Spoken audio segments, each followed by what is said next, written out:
käytiinkin, eli kuinka opettaja luokassa omalla toiminnallaan pystyy ohjaamaan lapsia ja täten tukemaan heidän yksilöllistä kehitystään. Tässähän tämä menee tämä ZPD, lapsen yksilöllisen kehityksen käyrä. Ja sitten täällä on näitä Zimmermanin aktiviteetteja. Tehän tiedätte jo valmiiksi, että ne esiintyvät lapsen toiminnassa. Jokainen aktiviteetti, jokaisessa toiminnassa, joka päivä. Täältä löytyy meiltä tämä ehkä kaikkein tärkein, järjestää. Kaikki lapsen toiminta on enemmän tai vähemmän järjestämistä.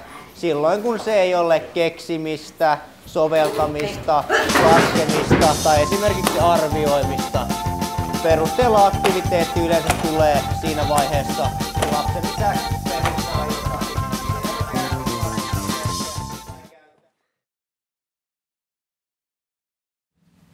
Niin, onko sä kuullut niistä talvipäivistä? Mitä siellä oikein tehdään? En ole kuullut. Oot se? Siis mä oon kuullut jotain huhuja vaan. Että siellä niinkö ryypättäis ainakin 2 päivää ja pelattais jotain hankifutista. Mut siis on mä kuullut jotain vähän omituisempiakin juttuja sieltä. Ja mä en oikein tiedä mitään niinku uskoa.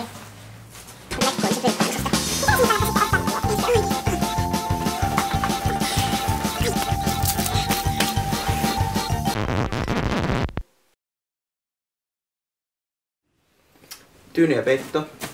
On? Hiusten kuivain. On? 9 sukat. Ei meillä ole kuin 8. No, ehkä me pärjätään niillä.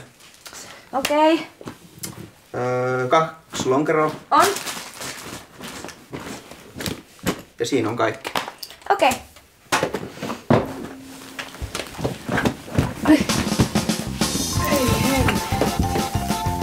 Mitä teillä on siellä?